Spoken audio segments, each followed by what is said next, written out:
The mind can ramble off in strange ways. You're in for a real treat. Punchlines Podcast.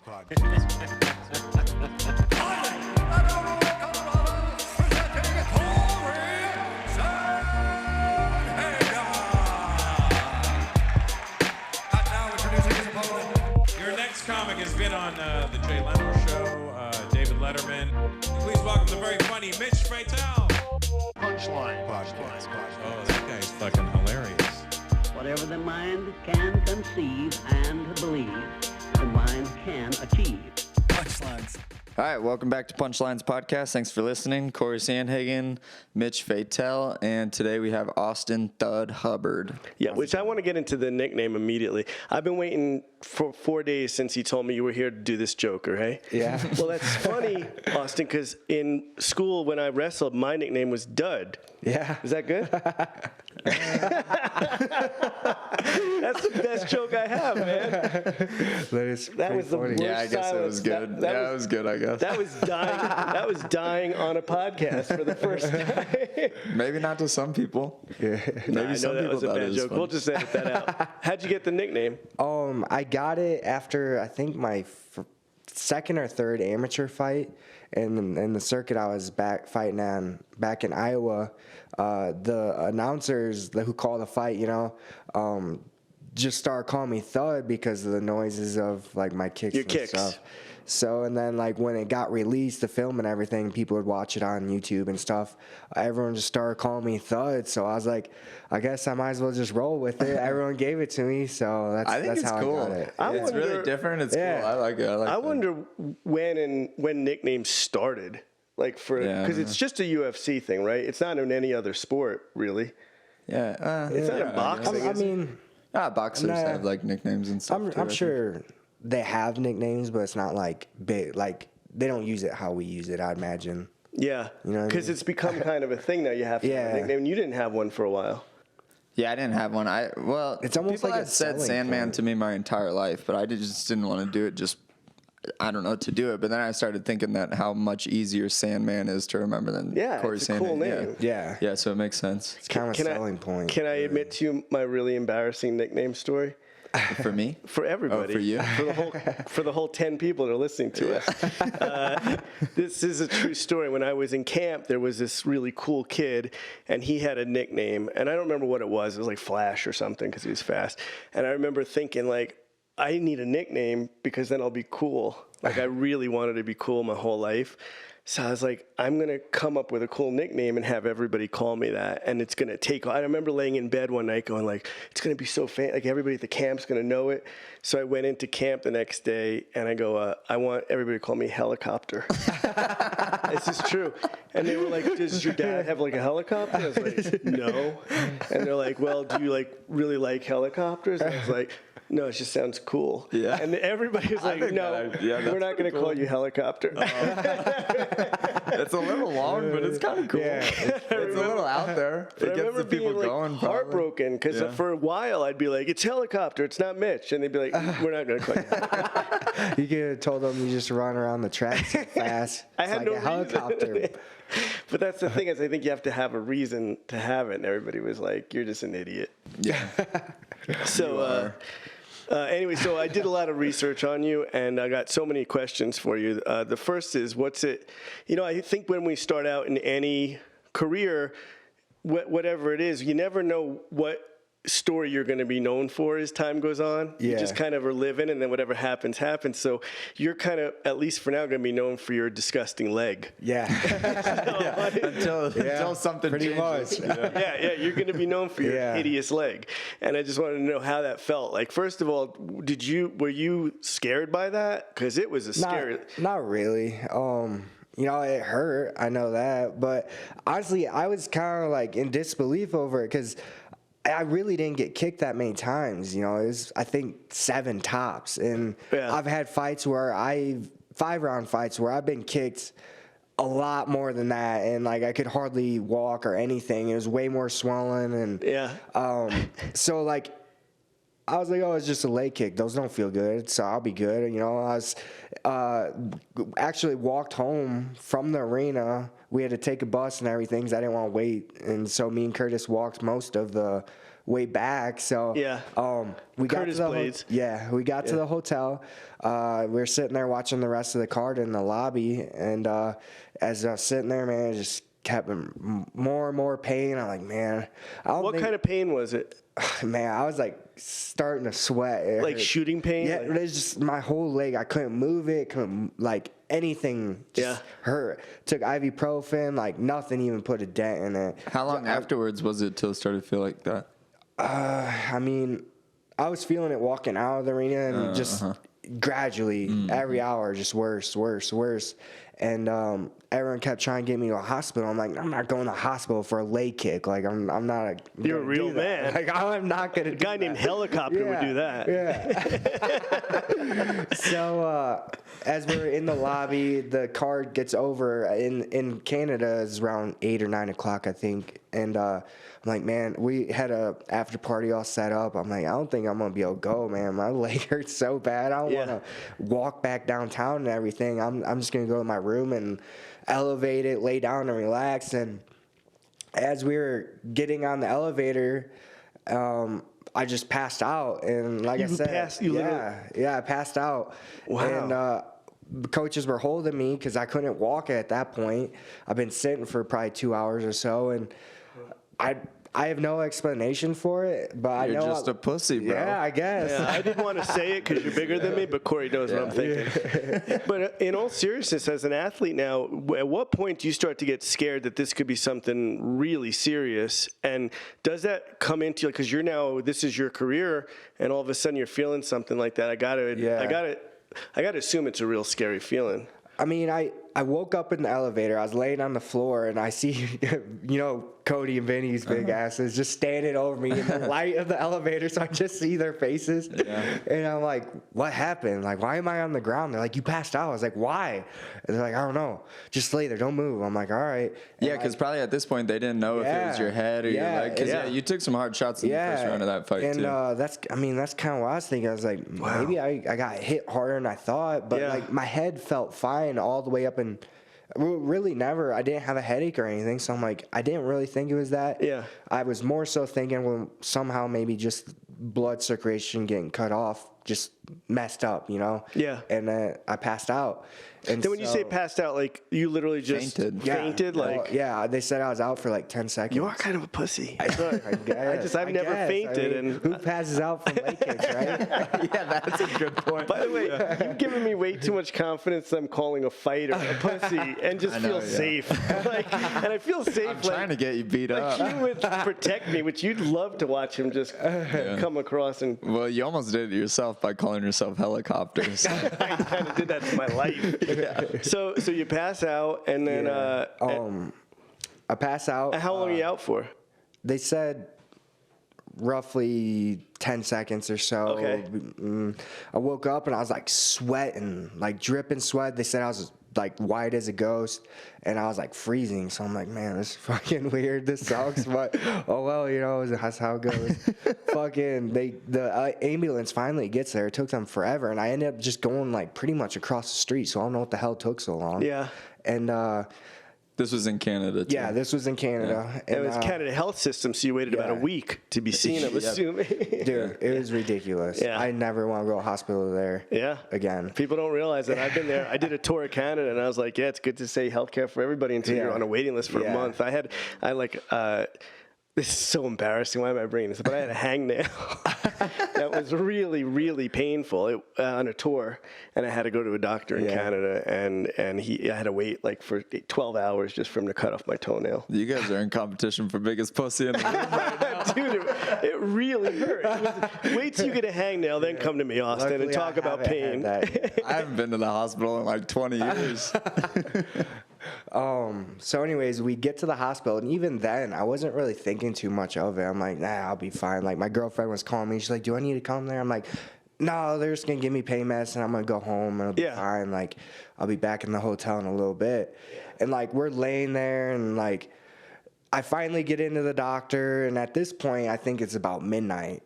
And like they do the pressure test on my leg, and they're like, "You're at the point where we need to have surgery. Like we need to rush you into emergency surgery and cut your leg open." I was like, "Wait, what? Like cut your leg open?" Yeah, that was the last thing I was expecting. Like I legit thought, gonna get some pain medicine. I'm gonna go back to the hotel and rest and be fine and ice it, you know? Yeah. When they said I was going into surgery, I was like, for what? Like, how? Why? Like, your pressure in your leg is killing all your nerves and your muscles and everything. Jesus, man. I was like, all right, well, I guess I'm going to surgery. Well, wait, I got to stop you. Is there, and I guess this is why fighters just have something that we don't have, like something missing. Because is there any point at this point where you're like, why am I doing this for a career? Like, I'm like, is there any point you're like, I could just become like an insurance guy and not have to worry? People keep saying, like, why are you still fighting? Like, why would you come back after that? Like, my whole mindset on this is like, I'm supposed to be fighting still. If I wasn't supposed to be fighting, I wouldn't have passed out. If I didn't pass out, I would have gone to the room. I would not have my leg today.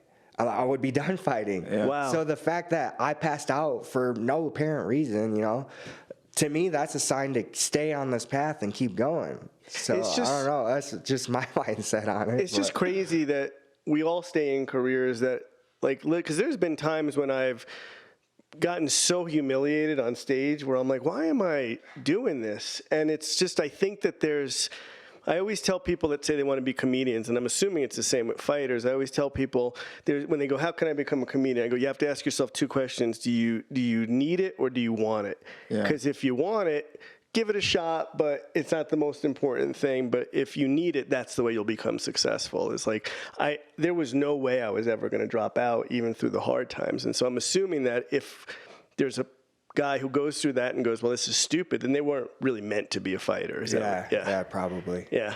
Well, Austin's also different, I think, than a lot of people because Austin really fights for the love of fighting too. Yeah. Really? Which is like a little bit love rare. training. Yeah. That is love funny because we had practice, Curtis. You had Curtis in recently, and he said he doesn't like fighting. Yeah. But you love fighting. Yeah, I mean, to me, it's the ultimate test, man. It tests you in every aspect of your life, like mentally, physically, like everything. To me, it's the ultimate sport, and I absolutely love it. You know, it's such a challenge to like try conquering that every day and getting better. It's like endless improvement. You can't ever be perfect at this. Yeah. And so you always have something to work for, and to me, that's fun. I like it. Do you love fighting, Cory? Yeah, no, I do love fighting. I really do. I'm in the same boat as Austin. I think me and Austin are a little bit rare, even amongst like rare people. Where like, I mean, I think that me and him both just do it because we both love the shit out of it. Yeah. you know? Yeah. Which is different because you can notice it in other people when you're in a training room, and you're like, that guy likes this, but like, he's not going to be around for too long. Yeah. He'll be around for a couple of years, and if he doesn't get the validation he wants, then he'll leave, or it'll hit in a certain point of life where he has to take off or whatever, and he won't keep going. And it's easy to kind of notice that, I think, when you see things through the eyes that I think that me and you, and I think you too, Mitch, see things through, you know? Almost like Joe. So we just started working with this guy, Joe, who's a producer. Yeah, I don't even know the title. Yeah, he's just really good with digital stuff, and he's putting together our opening for our podcast and all kinds of stuff that sounds good. He just loves doing it. Yeah, and when you talk to him, you know when someone loves something, especially if you love something that much. You know when someone else loves something equally as much, and I know that in Austin. I too. couldn't imagine, and I've had so many ups and downs in this business, and I couldn't imagine never doing stand-up comedy. Like, and my wife did say to me, and I guess it is a different breed, because she's like, "Well, how long are you going to do it for?" Like, you know.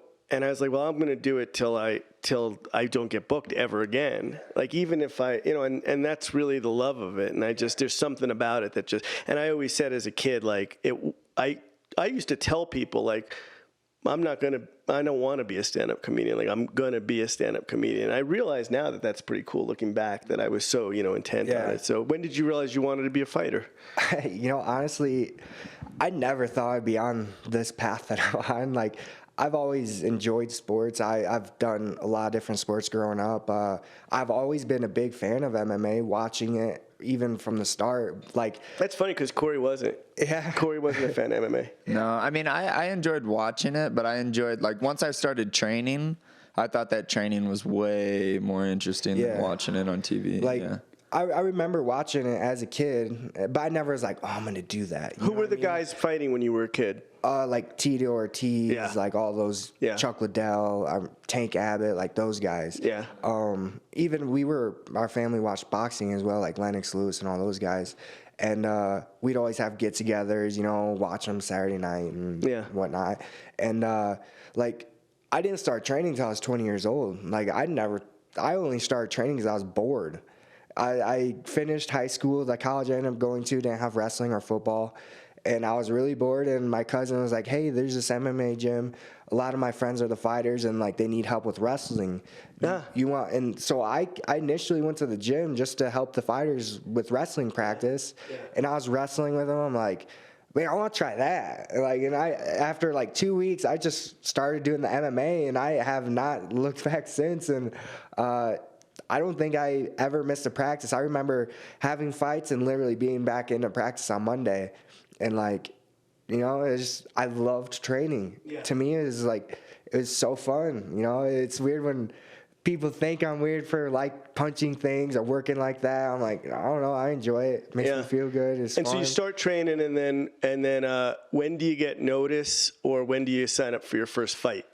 I think before we do this, can you just summarize what happened with your leg really quick? So that the people just don't think that Austin's just first of all, on go one to peg leg over Google.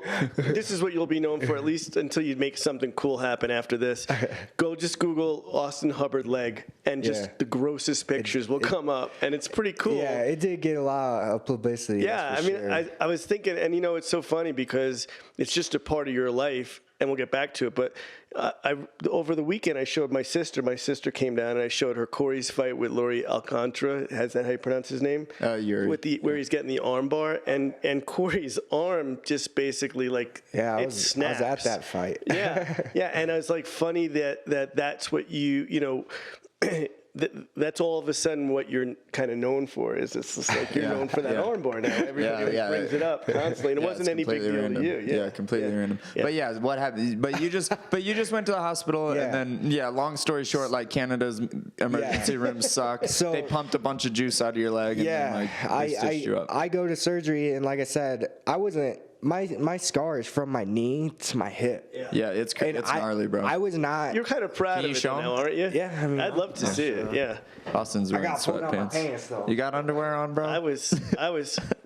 Yeah, I mean look at that that's thing, a bro. mean-looking scar. It's literally from the top of his knee all the way up to his hip. So from now on, when you fight, that'll always just be there. That'll be like, I mean, it looks badass. Yeah, that'd be cool. I think it was like a cool thing for your kid one day to say, like, that's my dad's leg. Like, it's all over the internet. I think it ended up being like 36 stitches or 35 or something like that. But anyways, went into surgery. Had a wound vac on my leg, that whole scar you just seen, which is a giant sponge that just has your leg open, sucking out all the inflammation and blood. But bro, like the tube is clear. Like when I saw there, when they were like, Curtis was taking videos of it while they were in the hospital. Bro, the tube is like a clear, so it hooks up to his leg, and it's like a clear tube that hooks up to this little box, and it takes it out. But like they didn't think to like make the they didn't think to make the tube not clear. The tube is clear, so you're watching your blood just get pumped into this machine, and the machine's filling up. Yeah. So, anyways, these people barely even speak English. They're a really high Asian population there, and I swear they're just like working off the street or something, because like we would be telling these people dude. Like, hey, this needs back empty, like it's gonna be full and this and that, and like this they wouldn't listen to anything we're saying. Like we told these people like multiple hours, multiple times, like things we needed done. They would not do it, and then eventually the vacuum machine got full, and so the bandage literally got filled with blood. So like I'm laying in this hospital bed, and by the way, that makes me want to just pass out. Dude, it was bad, man. It was very serious. I swear they had me on the psych ward floor, because we were in a room of 4 people separated by white sheets, and these people are just making weird noises, like moaning, talking nonsense. I swear this is a psych ward floor. And like come to find out, it was because they didn't have room in the operational floor or whatever, which makes So no you're sense. in the psych ward. Yes. With a bunch of people who probably want their nickname to be Helicopter. Dude, they're just Hey, easy, this buddy. guy next to me is just like ripping ass and like shitting his pants. I swear to God, like And that was Curtis. That's the worst part about it. No, this is legit. Like he asked them to change his diaper and stuff. Like, Oh, no. grown man. And this is like 3 days I'm on this floor of them just like not paying attention or anything. No TV, no nothing. So it's Can I ask you now, like a really personal question? Did you cry at all? Because I think I'd cry just from being in that situation and being scared of like, because I'd be scared about losing my career. If, yeah, you know, that honestly never crossed my mind. Where I I'm hate like, to say it, I but can't fight anymore. that You never know what I crossed mean? your mind. Not even the slightest. I'm like, yeah, this sucks, but I'll be good. Like, Yeah, Austin's pretty easygoing. It's Dude, really that's interesting, man. I've known Austin for like what, probably like 5 or 6 years now, maybe. But yeah, man, he's just like rolls with the punches. And so there was no side of you at that point that goes, okay, so my second UFC fight, what if I never get to do that walk again? Yeah, no. Really? not even the slightest. Wow. I mean, I should say that I got my tonsils out a couple years ago. And you cried. I literally about died because they hit an artery, ended up having a bunch of surgeries. Like, I have 8. Were you in a titanium- Canadian hospital at that No, time? I was in America. Well, I have like 8 clamps in my throat. I lost over half the blood in my body, like all this stuff. And I'm like, that sucked. Yeah. That sucked more than anything. And I always remember after waking up from the surgery, just be like, God damn, this sucks. I cannot wait for this to be over. Yeah. I lost I got down to 160 pounds just laying on a couch for like over a month. I'd wake up in the middle of the night and, like those gallon ice cream buckets. Sure. I would fill that about halfway of blood just gushing out of my mouth. And I lived in that time frame, I lived about 10 minutes from the hospital. In that time frame, I'd fill that, like I said, halfway of a gallon of The weirdest blood. part And, about that. Dude, that shit sucked. They pumped out over like 3,000 cc's Wow. of blood out of my stomach. How old were you? This was when I was this was right after my pro debut. I was 23, 24. So to go through the leg thing, yeah, it sucks. But I'm like, yeah, I've been through worse. But the I'll be good. weird thing is, and the reason why I asked if you cried is because I never realized how important my career was to me. And I had back surgery about 20 years ago. I had a herniated disc and I had to have rods and stuff put in. And when I woke up from the surgery, my left leg wouldn't work. Like, in the doctor, I remember seeing him turn white as a ghost. He's like, wiggle your left foot for me, because he said, wiggle your right foot, wiggle your left foot. And I was like, I'm trying. And he's like, and I remember the doctor getting really white, and he's like, wiggle your left foot. And I said, I'm trying. And I remember him calmly telling me, no, I don't want you to freak out. But when I went in to clean out the disc and everything, there's a chance I could have hit a nerve, because that's why your leg isn't moving. I don't think I hit a nerve. I don't think I cut a nerve, because I remember looking at everything, and I remember explaining to me, but I said, I want you to be prepared that could have happened, and that's why your leg isn't working, and we're going to hope that it's just that the nerve is just and I sat in bed that night, and I remember thinking, and I had just done Letterman, my first Letterman, and I sat in bed, and I remember going, is it all over already? I can't go on stage if I am a paraplegic with one leg that doesn't work. And then the next day, my foot started to wiggle a little, and the doctor said, I remember him saying, okay, that means the nerve's still connected, and your leg eventually will come back. And I started crying, because I was like, wow, I almost lost what I wanted since I was 5 years old, and that's why it scared me so much. That's why I asked if you cried. Yeah. Nah. I truly believe. So if you were told that your career was over at that day, what would you then have made plans to do with your life? Oh shit, I don't know. I mean, I have a criminal justice degree. I've always wanted to become a police officer. So you think you'd be happy doing that too if you had to? I mean, I'd rather be fighting for sure, but I would make do with what I have to do and get it done. It's life. Yeah, you're right. He's very easygoing. Yeah, man. He's a lot like me. See, I'd have nothing else if stand-up didn't work. I'd figure it out. Well, I didn't go to college. You guys, you went to college, right? Yeah. But look, you're a great podcaster. You don't need a college degree to do that. Yeah. How much have we made off this podcast so far? Oh my God. Feed my family up. So anyway, so we're going back to your first. Are all your leg questions done? I don't want to. Yeah, no, we're good. Wait, did you want me to finish that? I don't think I even finished that yet. So we're at the bandage filling There's a with lot blood. of levels to this. Yeah, there's a lot of levels. I don't know what I open up when I talked about your leg. The bandage got really filled with blood, and they're like just sticking more tape on there pretty much, and like, oh, it's good, we'll change it tomorrow. I'm like, no, like this is getting worse, and like eventually the bandage just bursts. So all this, keep in mind, my leg is open from this wound vac, and it's just gushing all this blood out, and it's going all over my back. I'm laying in all my blood, like in this hospital bed, and it's kind of funny because at that same time that this bandage is bursting and just pouring out blood, Gaethje walks in, and like they're calling all these emergencies, and like Curtis, Gaethje, and my girlfriend were all like in the room like freaking out because they're telling them like, you guys need to do something, and they're just trying to stick more bandages on it. And like then I start passing out again from all the blood just gushing out of my leg, and they're like, they see me, the Gaethje, Curtis, and my girlfriend see me passing out. He's like, he's passing out, like something's not right. And they're like, no, he's just tired. Like they legit said that. He's just tired. Yeah, they were like, get him coffee. It was the craziest shit I've ever experienced. Like, how are you guys doctors? Like, how? And then like multiple times, I'm like, give me the doctor who did the surgery. Like, I want to talk to him, and they wouldn't even call him. And then finally, after all that, isn't there someone from the UFC that's supposed to be watching all that? Well, you guys are there. Luckily, this is why Gaethje was there. Luckily, he was there because Gaethje then punched the doctor. He got on the Gaethje just started knocking people out, knocking out all the Asian nurses. Save that guy to get him out of here. Well, he got on the phone and starts calling all the people in the UFC, his manager, and like they're trying to get me a plane to fly me to America and stuff. And then finally, the people from the UFC did come to the hospital, and I did eventually get moved to a different floor, the floor I was supposed to be on.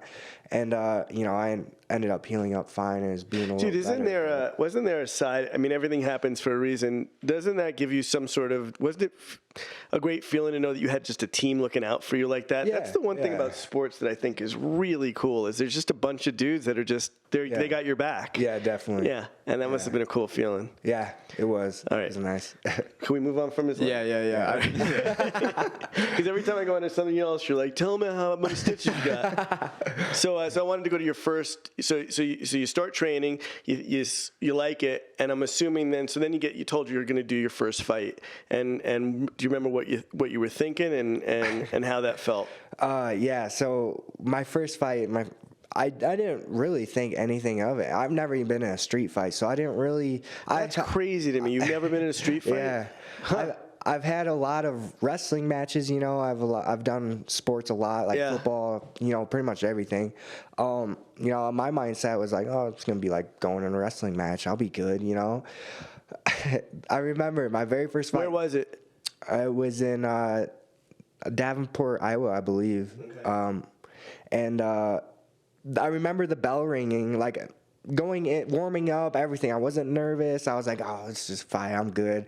I've been training, So the bell rings, and I just go blank. I'm like, oh, shit, I have to go fight this guy now.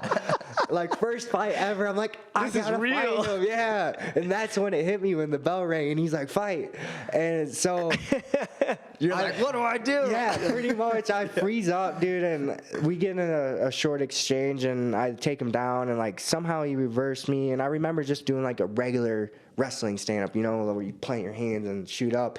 And he sinks in a rear naked. And keep in mind, this is amateur, so it's 3-minute rounds. Yeah. This was literally a minute into the fight, and he's got this rear naked. I'm choke on me, and I'm like, oh, fuck, man. I cannot lose my first fight. I'm going to be such a pussy if I lose my first fight. And my dad is pretty, like, intense with sports and stuff. And he's all I can hear is him banging on the cage. You better not tap. You better not tap. Your dad's saying that? So, like, all I'm thinking is I can't lose my first fight. He's going to think I'm a bitch. I won't be able to come home for Thanksgiving. So, I'm like Hulk Hogan. You know how he's, like, faking passing out. Like, a few times the ref, like, I probably passed out 3 or 4 times, like, in that section. God. Like, they go to check my hand, and, like, when I catch it, come back to it a little bit. And I was in that chokehold for the rest of that round, 2 minutes of that round of the 3-round fight. And Dude, you passed out and then came to. Yeah, like as they were checking my hand and stuff, catching it. I made it to second round, and luckily I knocked him out in the second round. But because your dad was gonna knock you. My fucking throat hurt so bad for like probably 3 weeks. Like I could hardly swallow. Well, you had your tonsils out too, so it's a double now. Well, that was. I don't think you're gonna live very long. That was a few years later, but I hate to break it to you, bro, but it was. I'm glad we got you now for this podcast, because I don't think you're gonna be around my next year. Well, shit. Let's hope not. That's not the case. You're crazy, man. That's great. So, and what your dad said, did he at least give you a hug afterwards? Yeah, I got hugged. He was happy. Oh man. Are you and your dad close? Yeah. I'm really close with all my So it's family. not like that overbearing type of not like, at all. Okay. Yeah. It's tough love, but it's good. So does your dad come to all your fights? Yeah. And is there, if you lose now, are you scared to see him afterwards, or? No, long as I leave it out there, and he knows when I leave it all out there that he wouldn't ever. Isn't that the coolest thing about a parent? Yeah, and that's what I tell Cory. I just had a baby. He's 2 now, and we're giving him away. And He's not that he's great. not that good of a kid. Yeah, we tried. It wasn't really for us. But no. So and I, the one thing, and Cory's heard me say it 1,000 times on this podcast. Like, the one thing I want to give to my son is like, just don't stop trying, and I'll always love you. It's when you just give up. That to me is punking out on anything, And so that's I don't not want that to acceptable happen. in our family. But I want your dad. So then you go on to, you get your first pro fight, and I thought this was really interesting. So you win your first pro fight, and that's against, get me the name, Killis Mata? no, that was when I was 9-2 fighting for the LFA belt. Oh, that was the championship. So this is what that I was thought. my LFA championship. So this is what I thought was really cool, and I don't know if you knew this, Cory, but so Killis, is that how you pronounce his name? Yeah, That's the Brazilian guy. Yeah. So he had been fighting since 2013 when he fought him, and he had no losses. Yeah. And you had 2 losses. Yeah. So I'm assuming you were a big underdog. Oh, I was a huge underdog. I think someone told me like 8-1. Yeah, I was at that fight too. Yeah. That guy was good too. That guy was no joke. He was like very powerful, very, very dangerous. Well, a fighter. guy that's got no losses at all. And he had 9 finishes, I think it was. So So I want to know now, as a fighter from you guys. So is that intimidating to go in and know that, okay, that guy's never lost, or does that drive you to go like, I want to be the guy to give him his first loss? But does a little fear seep in at all, like that I guy? get used to it. yeah, I think you get used to it. For me, I was always like, well, I'm going to beat his ass and I'm going to give him his first loss. I mean, I personally haven't met a fighter that thinks he's going to lose. Like, everyone, I feel like, thinks they're going to win. I mean, if they think they're going to lose, I'm probably not friends with them. So. But, it's just a mindset. Like, I feel like we're all gladiators. Of course, we all think we're going to win. Yeah, but I wouldn't say that, though, because I think that a lot of people do think that, like in the back of their head. Yeah, I don't think that you have it because you're too much of a farm boy from the Midwest and don't think that far ahead. I'm just kidding. But You're like, I've had my tonsils ripped out. There's no one that could hurt me more than that. I think people do struggle with that, though. I don't think you do, but I think people do. Yeah. Because Cory told me, and I thought this was a really cool thing that I never learned about fighting, which was awesome to hear, that Cory said that you can get into the cage and you can kind of see in the other guy's eyes if he knows he's going to lose. Like, and I have this. So have you felt that before? Yeah, I feel like I've felt that a lot, especially as like an amateur. Because like when I was an amateur, I was just like kind of wrecking through everyone and like a lot of finishes. And then even when I went pro, my first 4 pro fights, I finished all of them too. So like,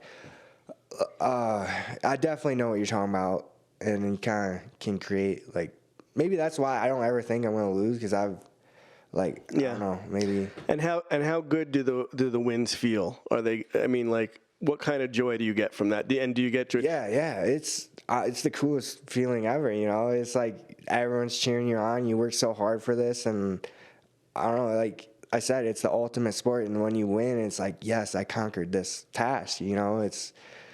I love it. It feels great. Well, okay, How did it feel to lose that first one in the UFC?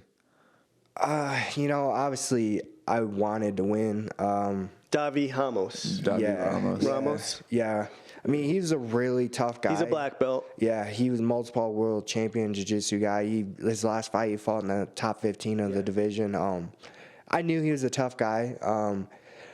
But like I said, if I know I did everything I possibly could, left it all out there, I can live with that. Like, if I lose, yeah, it sucks, but I'm not gonna like beat myself up if I know like I gave it my all.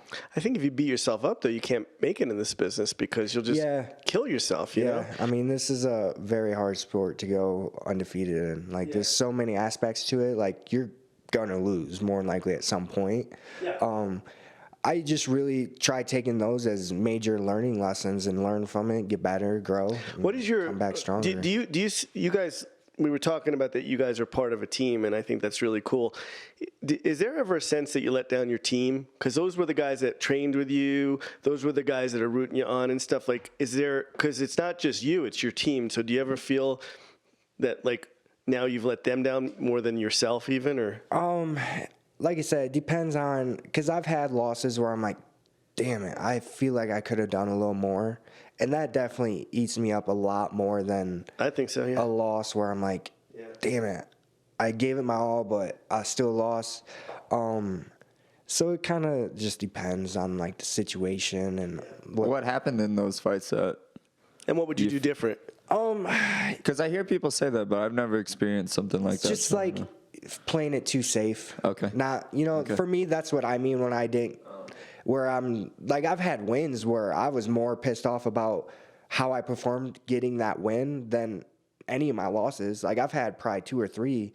I don't know. I went through this little stage where I'm like, I got to win. I got to get to the UFC. I got to win. I got to get to the UFC. And like, you just kind of limit yourself a little bit because you're so worried about only winning that you aren't risking anything. That feeling. So you're kind of not really putting it all out there. And those wins have upset me more than the losses I've taken.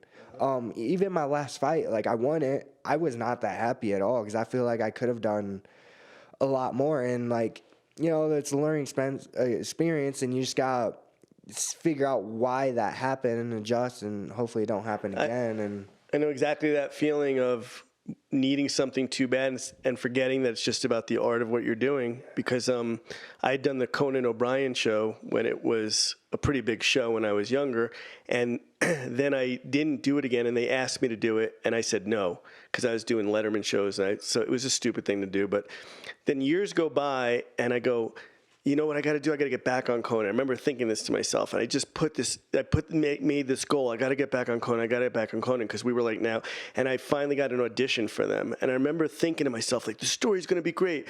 He said no to Conan O'Brien, then he got on again, and I remember like building it up, and then having the audition, and just like almost so much pressure on myself that I just didn't do good or bad and never got back on. I remember having to go home and go like, I guess that's not the end of the story. Like, I thought in my head the story would be like, and then he got back on Conan. It's like, you can't write the story. You just have to live the experience. Yeah. So that's definitely what I just try doing. Well, you said that about Davi, you said that you felt like you respected him too much. Yeah. Isn't that almost thinking you're going to lose? Like, what did you mean by that? I guess you could make that argument for sure. It was my first UFC fight. Well, what does that mean, respecting someone too much? Because I've heard fighters say it a bit, and I don't quite understand it. Like, my view of it is like, you acknowledge what he can do and his accomplishments, but for me, I didn't acknowledge what I'm capable of and what I could have done. And I feel like if I would have not worried about what he could do and do what I could have done, that it could have gone better. Yeah, that's a really huge thing in sports performance too that I talked to you about with my sports psychologist too, is not focusing on what can go wrong, but the things that can go right. And if things do go wrong, then how you can address them best. But mostly just if you find yourself tangled up in thoughts of like negativeness or whatever, you just point them towards like, all right, well, what am I going to do? Instead of like, what is he going to do? But it's also really interesting too, especially where the sport is now, where it's like, there's no like real labels that you can like really attach to fighters anymore. Like maybe 10, 15 years ago, you could be like, that's a jiu-jitsu fighter. Yeah. Don't go on the ground with that guy. Right. Or that guy's a wrestler. Right. He's going to take him down. Or that guy's a striker, take him down. it's not like that anymore, but some of that still is lingering around. So like when you were fighting Davi Ramos, it was this kind of experience where it's like, yeah, he's a jiu-jitsu guy, but like everyone's a jiu-jitsu guy now, you know, not that everyone's an ADCC champ like him, which is a little different, but still it's not like he was one of the Gracies fighting like a boxer, right? You know what I mean? That's so so it's like a little bit of an interesting thing that still lingers around that is just kind of like, I think, a myth. Yeah, you know, it's just like this old mentality that's kind of dead, but some people still hold on to it. And then how much does that put pressure on you now to win your next fight? Do you start to feel that pressure? Because now you have to do the way we were just talking about. You have to just let that go and go, now I can't say, I got to win this next fight, because then that's going to put that pressure on yourself. Or do you do that? I mean, you always have some sort of pressure to win your next fight, because that's how we make our money and grow, you know. But kind of to touch on like the experience I got from Davi, which I'm super thankful for, because now my next opponent, he's a 3-time Olympic wrestler. Who's that?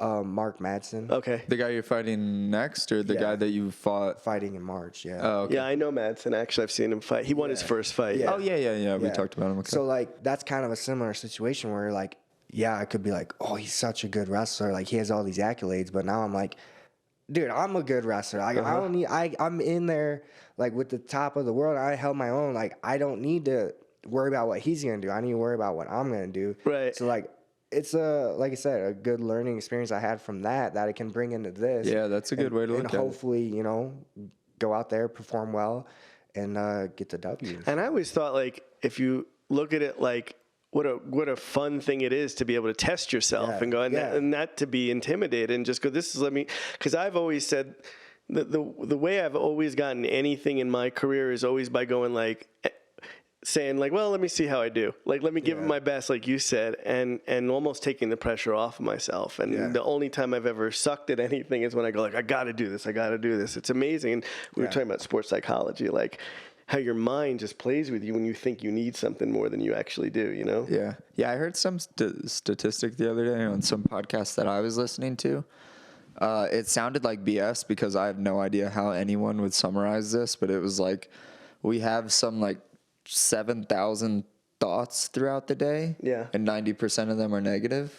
Wow. But I was like, who's keeping track of the 7,000? I was most of mine are like 7,000. Most of mine are like, why won't people call me helicopter? Say that. You just have that one all day. You have the same one 7,000 times. It's annoying. Like, I'm like, you don't know anything about helicopters. Just let it go. But it just keeps coming up. So then you win your second fight, and now I was really fascinated because you looked so upset after your second win. Did you see him after his second win? Yeah, I know. Yeah. I mean, I knew he was going to be upset too. You're sitting there, you look like you lost, and I'm like, this guy's going to be so interesting to talk to, because you're sitting there and I'm going like, he looks like the guy who lost, and you won your first fight, and even DC is telling you like, dude, you had your first win. It's pretty cool. It was DC, right? Yeah. But that's another thing though that people also don't understand too is like, yeah, you had a win, but like if you don't put a ton of value on winning and losing, which it sounds like you don't, like obviously winning is important, right? Like you go into a fight, you play to win, you don't play to lose. But you put more value, it seems like, on performance, right? Yeah. Like you're there, or at least a level of value that is higher than what most people would consider like.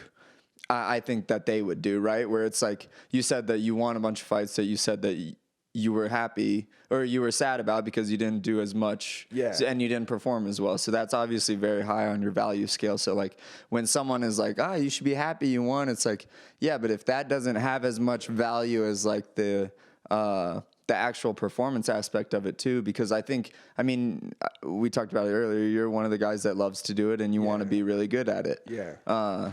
And like having that and just kind of like understanding that like if that's your lens that you're looking through, it's a little bit different than just like winning and losing. It's like, no, I wanted to do like phenomenally, you know, and if you don't, then like. And what were you upset about?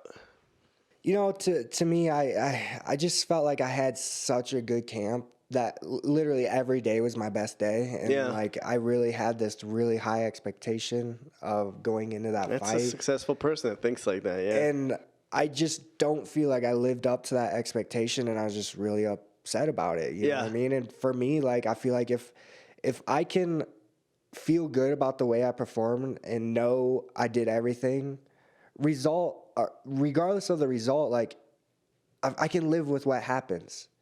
But if I don't feel like I do what I expect myself to do, that upsets with me. Have you always been like that? Is that just your personality? No, I think wrestling, football, I've been like that, you know, because for me, I feel like if I do what I feel I can do, I'm gonna get the win.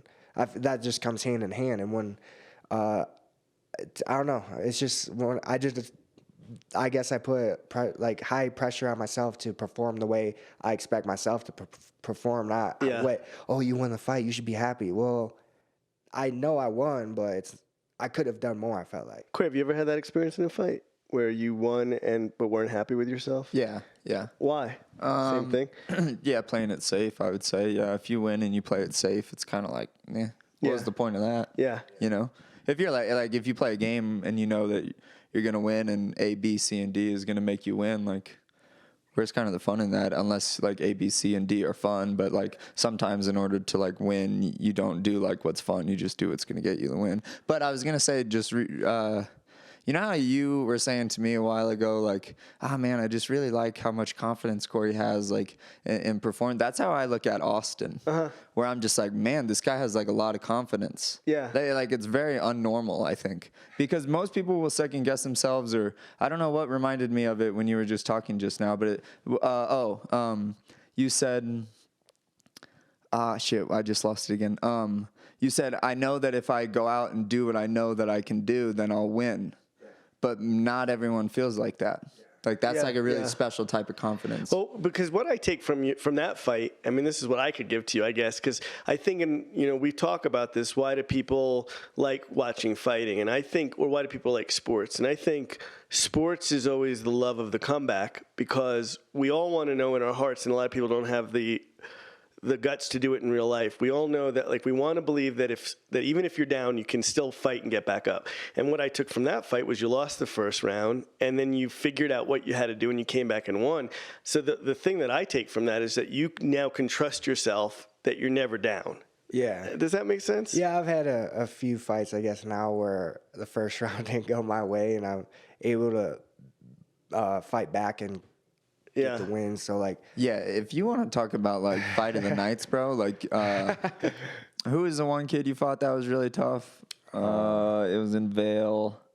You got wobbled in the first. Harvey Park. Yeah, Harvey Park. Yeah. Mm-hmm. And then after that you fought Kilius Moto, and then you went UFC, right? Yep. So those first two fights before that, the Harvey Park and the Kilius Moto, would have been fight of the night on any UFC card ever. Like seriously. Because and maybe this is part of where your confidence comes from too, man, but like Austin's just like had to work hard to get into the UFC, like hard. Like those two fights where I was like, I don't know if someone's gonna be the same afterwards, because seriously, because when you get your ass beat, not that you got your ass beat, but like if you take a lot of damage in a fight, and like it could have gotten really ugly. Sometimes people change a little bit and they don't fight the same. It's like after someone gets knocked out for their first time, sometimes they fight a little bit different. Sometimes it doesn't bother them, but sometimes it does. And those two fights were really, really hard, and he like earned everything that he has. Do you guys think that that's a little of what Francis Ngannou went through when he fought after his loss? Remember, he fought after his loss, and he wouldn't engage at all. Yeah, it was really boring. Mm-hmm. Yeah, that's kind of what I thought. Derek Lewis, and I'm like, is that one of those things that once you've lost like that, like I'm assuming he had just never experienced that feeling. Yeah, probably. And that feeling is so bad sometimes. It's like. Yeah, I don't think too many people think about that too. Like just the idea of that. It's also like a fight is also like a traumatic event. You know? Of course. Where like if. Like it can change you, like you can change a lot positively or negatively. But I mean, if you get a lot of damage given to you, that's like trauma on your body, trauma on your mind. Like you remember that. And like, I remember, I forget which fight it was, but it was when I had a fight against Josh Hubbard, but it wasn't necessarily that I took a lot of damage, but my body was so inflamed afterwards. And I remember thinking before the fight that I had after that, I was like, oh man, this might hurt again, you know, which is different. This may hurt. And I don't know if that crosses everyone's mind, but I was like, oh man, in 30 minutes, I might be in like a lot of pain. Yeah. But I imagine it's the same for like people that get knocked out. Like we've had friends that I won't say any names, but that have gotten knocked out in fights, had to spend an entire week in like their basement without the lights on because they weren't able to go outside. Yeah. Like that's got to mess with you. You know, like you're not going to just walk into a fight the same after that. You're going to be like, holy shit, I might be on the couch for another week in my basement. And that's why I think normal people do say like, well, I can't do this again. But some fighters probably have that need in them to go like, well, that's worth whatever I feel. I love it so much that, you know, did you, when you had your elbow in the thing, was your arm messed up for the next 10 weeks after that? No, not anything abnormal. Really? It was just like I remember the fight. I don't know why, but against the fight against Hubbard, like I just had so much inflammation in my body that just went everywhere. That it just like hurt really bad. The arm thing wasn't a big deal. Isn't that crazy? And that's what people would say is like, how do you go, you know, because I remember in his interview, in your interview afterwards, you said, I realized it had popped. So I was like, well, it already popped anyway. And I thought that's not something a normal person says. Yeah, maybe not. If I pop my elbow, I'm like, all right, I'm done. I don't care if I just have to do stand up. I'm not going to do it with a popped elbow. I'm going to go, you know, it's like, but you're going into a fight. So. Yeah, you guys are weird. And so how did you find out you got your call up to the UFC? Who was the first person to break the news to you? And did you expect it? I did expect it. I mean, I wasn't sure when exactly it happened. Because usually after winning the LFA belt, you're pretty much a sure shot to get a call from the UFC at some point. Yeah. So I did expect it. My manager called me and told me. How did he break it to you? I mean, it's got to be a pretty big event in someone's life. He's like, hey, what are you doing in May? And I was like, I don't know. Why? Hopefully fight. And he's like, yeah, you want to take this fight? I'm like, hell yeah. And I remember him telling me, yeah, it's this Davi Ramos. I think he was 9-2. He's a grappler. Yeah. And at that time, I didn't. Oh, okay, I wrestled. I'm a grappler. Like, let's take the fight. Like, and then I remember looking him up. I'm like, oh, he's a grappler, like world class. Like, I was like, this is not what I was expecting at first, like for my first fight. But why do you think he agreed to fight you? Because had he come off a loss? Because do people want to face people in their debut? I would think you wouldn't want to face someone in their debut because everyone's a little different. Yeah. He was in a position, I think, though, where he was supposed to fight that really good Russian guy, right? Or no, he fought that really good Russian guy afterwards. I forget who he was supposed to fight against you, but I don't know. I think everyone's a little bit different. I think that he was in a position where fighting anyone probably and getting a win would have done something for him, so take the fight. You know, like my third fight, I was supposed to fight John Lineker, who was a ranked opponent, and then it was a guy named Mario Batista, but it really didn't matter because I was in no position to like jump up the ranks or have a possibility of going lower. It was just like, I just want another win. When you faced Lineker, you weren't ranked yet. So he was giving up his chance because that's where you took over his ranking at that point. Yeah. So what was his motivation to fight you instead of fighting someone that was ranked? Was it? And that's why I'm asking. It's like, is it because they're coming off a loss and they want to just get a win in their column? And you know, it's like, I don't know. We'll have to have him on and ask him. That would be fun. Getting John Lineker on would be sick. That would be fun. He fights for cool. one. I don't know where he right? lives. Yeah, he fights for one. Yeah. And so when you took your first walk down for the UFC, so I mean, because they always bring it up. First of all, what was more nerve-wracking, your first amateur walk or your first UFC walk? Honestly, probably my amateur walk. I would think that, yeah. You know, I couldn't even stop smiling. Even if I tried, I couldn't stop smiling that first, walk out to the octagon. And I was lucky enough to be the first fight on the main card. Yeah. So it was at that point, everyone's in the arena pretty much at that point. And like, it was just such a cool experience that I'll never forget, as I'm sure you'll never forget your first walk. Yeah. You work so hard to get to that point and you're like, shit, it's finally here. Like, it's just kind of a crazy, surreal thing, Isn't it crazy that everybody has different personalities on that walk, that some people are happy and excited? You were always happy and bouncing around, and then there's guys that go out just really intense or whatever, and it's just like, I'm always wondering that there's different ways people psych themselves up and stuff. I have a theory that the people that are more intense and that have to talk shit and stuff are the nicer people. Because like if you can be a nice guy to someone and then beat the shit out of them, Right. like you must kind of be a little bit of a shitty person.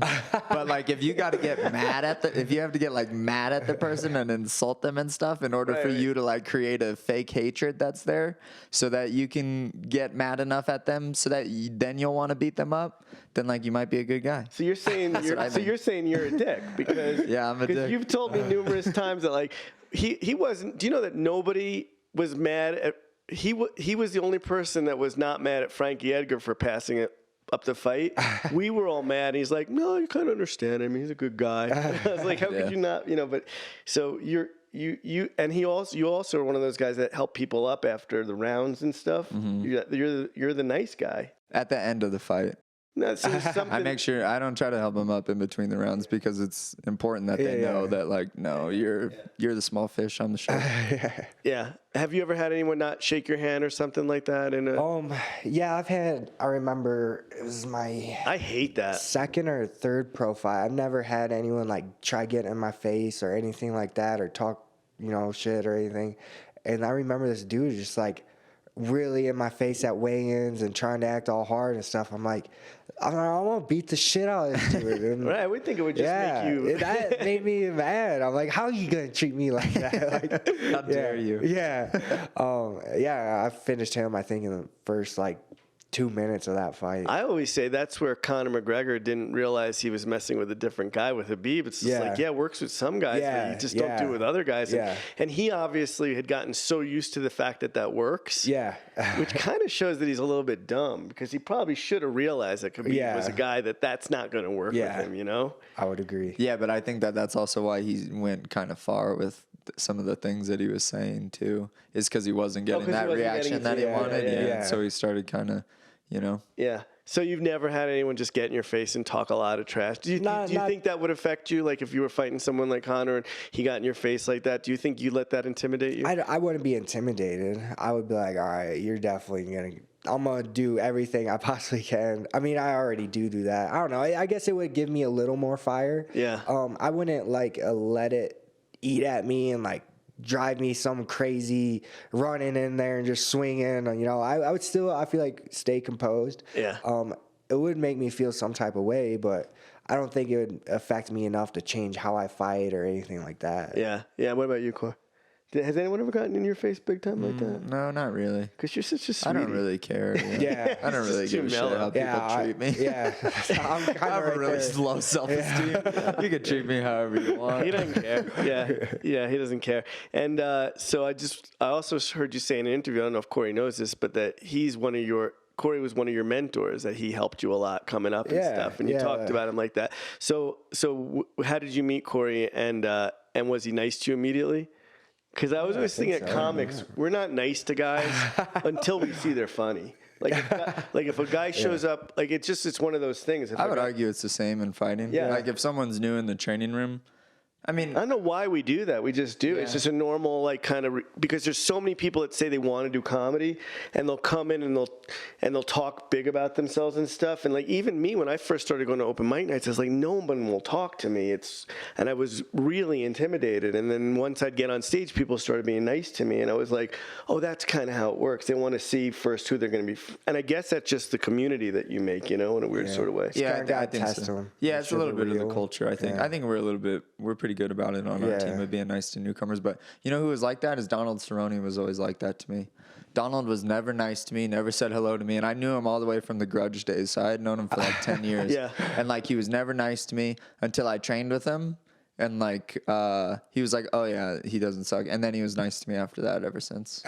So once he saw you, yeah. And I almost kind of get that. In a weird I can get it too. Yeah, because I don't think that means we're being mean to people on the street and stuff. It's just that someone wants to come into your kind of. I often thought to myself, I like that. Like there was a guy who managed the comic strip, which was a big club in New York City that I wanted to get into, and he was the meanest guy ever. Comics would audition for him, and he would just relentlessly, his name was Lucian Holt, I think I brought him up before, and he would relentlessly go like, he wouldn't just, if you weren't good, he wouldn't just say like, yeah, maybe you're not for the club. He'd torture you.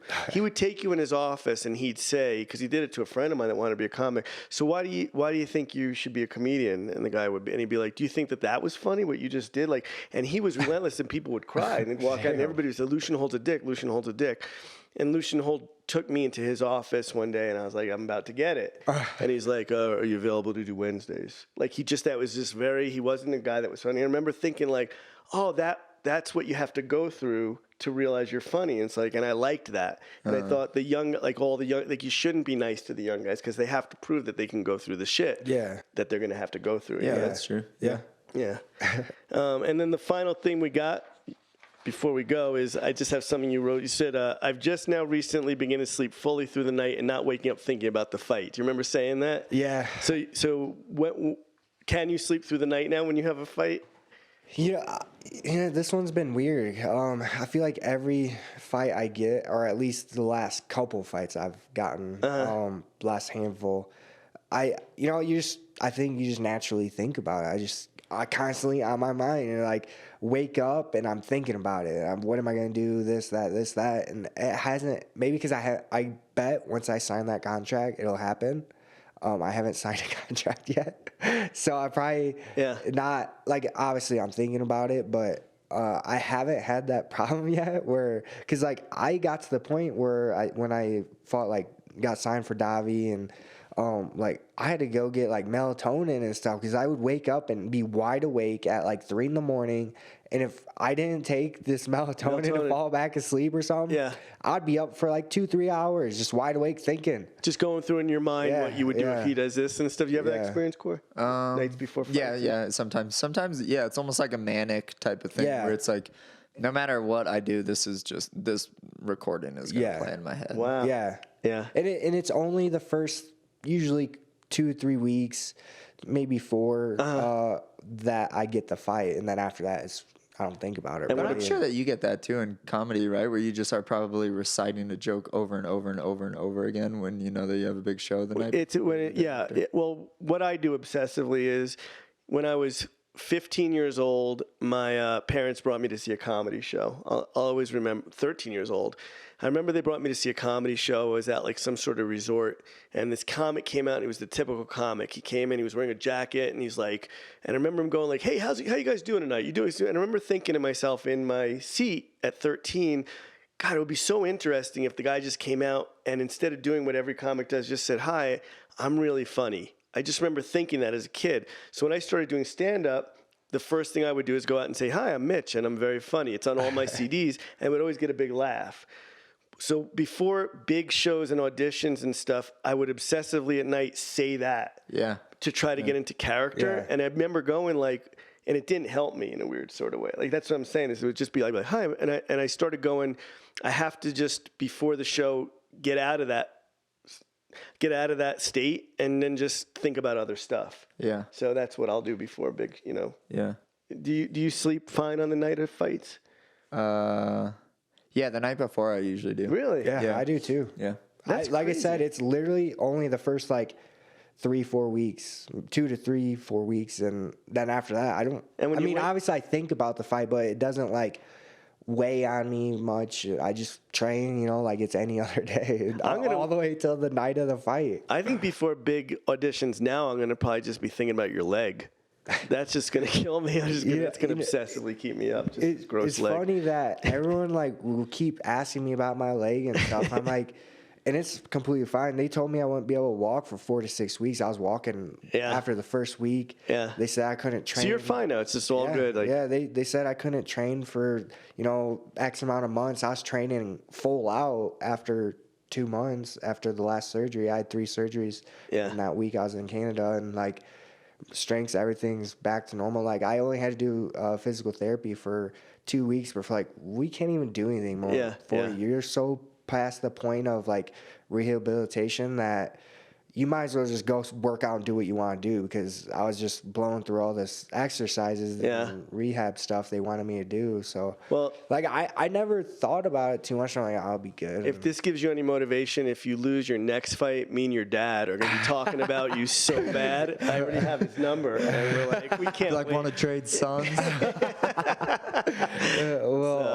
I'm not gonna lose. That's so cool, man. hopefully. I love that we're still at the beginning of your story. That's really neat. All these guys, it's just like, but you're really at the beginning now. So Yeah, it's kind of yeah. cool, and I think you're going to go far. What could we plug for you here on our famous podcast before we say goodbye?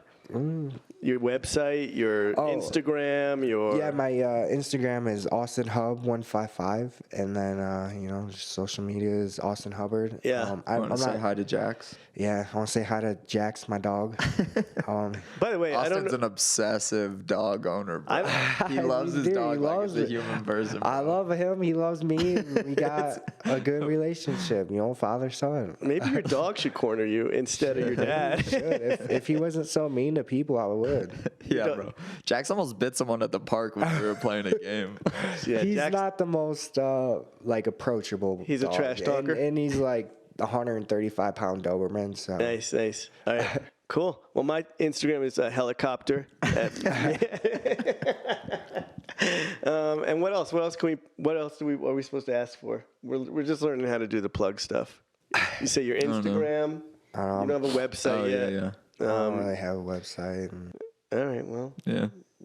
just look up his leg. No one ever has a website. Are you good at the social media part of it? No, I'm horrible at join it. the I club. hate doing it. But you do have a fight March 8th. Well, it's March 7th. I haven't signed my March 7th. contract yet, so I haven't Yeah. posted anything. All right, well, about it. hopefully we'll probably Yeah, release so I this don't around wanna- the end. And All then, right, cool.